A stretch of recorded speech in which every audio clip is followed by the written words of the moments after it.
इस वक्त की जो सबसे बड़ी खबर है वो ये है कि अमेरिका ईरान की फ्रीज की गई संपत्ति को छोड़ने पर राजी हो सकता है। ऐसा रॉयटर्स का दावा है कि highly place sources in Iran उसको बता रहे हैं कि जो ईरानी संपत्ति है कतर में और फॉरेन बैंक्स में उसको अमेरिका छोड़ेगा।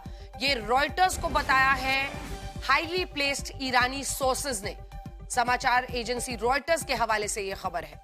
तो बदले में बताया जा रहा है ईरान को हॉर्मुज से जहाजों को गुजरने देना होगा। कतर और दूसरे देश के जो विदेशी बैंक है उसमें अमेरिका ईरान की संपत्तियों को फ्रीज करके रखा हुआ है और ऐसे में अगर वो उन्हें छोड़ता है तो तेहरान का मानना है कि इससे एक गुडविल जो है, एक अच्छी नीयत, स्थायी शांति के लिए बातचीत में गंभीरता के तौर पर इसे देख रहा है।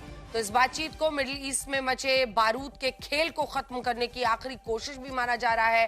ट्रंप ने अपने डेप्यूटी को पाकिस्तान भेजा है, उपराष्ट्रपति जेडी वैंस वहां पर हैं और वहीं ईरान का भी 70 सदस्यों वाला दल पहुंचा हुआ है।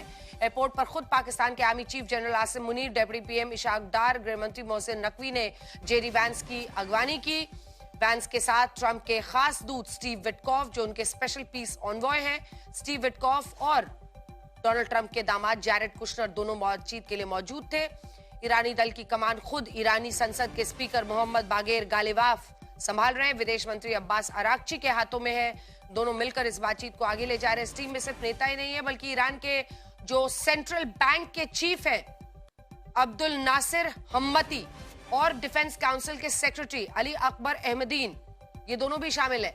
यानी बात तय है कि वो ये चाहते हैं कि जो ईरानी एसेट्स को मिडिल ईस्ट में कई जगहों पर फ्रीज किया हुआ है उन सब का भी वापस एक्सेस मिले।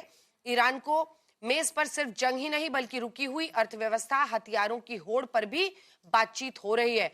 तो ईरान को ऐसा लग रहा है कि ये एक मौका है जिसमें वो आर पार की बातचीत के जरिए एक सुलह की गुंजाइश निकाल सकते हैं, जिसमें वो अपनी जो मांगे हैं उसको मनवाएं। उनकी लॉन्ग स्टैंडिंग, मतलब सैंक्शंस की मार वो लंबे वक्त से झेल रहे हैं। जो उनकी एसेट्स हैं उनके पूरे मिडिल ईस्ट में, उसको अटैच कर लिया है अमेरिका ने। तो ऐसी जगहों पर अगर उनको कहीं ना कहीं गुंजाइश दिखती है कि हम इसमें पलट सकते हैं मामले को, तो इसका वो इस्तेमाल कर रहे हैं। ईरानी मीडिया ने CNN की खबर खारिज कर दी है और इस्लामाबाद की जिस महाबैठक पर पूरी दुनिया की नजरें टिकी हैं उसे लेकर अब एक और बहुत बड़ा चौंकाने वाला अपडेट सामने आया है।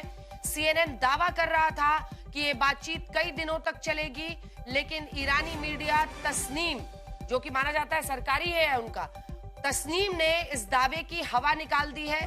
तस्नीम न्यूज एजेंसी के मुताबिक अभी कुछ भी तय नहीं है। ईरान का मूड ये है कि अगर बातचीत पटरी पर बैठती है तो ये सिर्फ एक दिन का मामला होगा, यानी ईरान यहाँ हफ्तों तक रुकने के लिए नहीं आया है।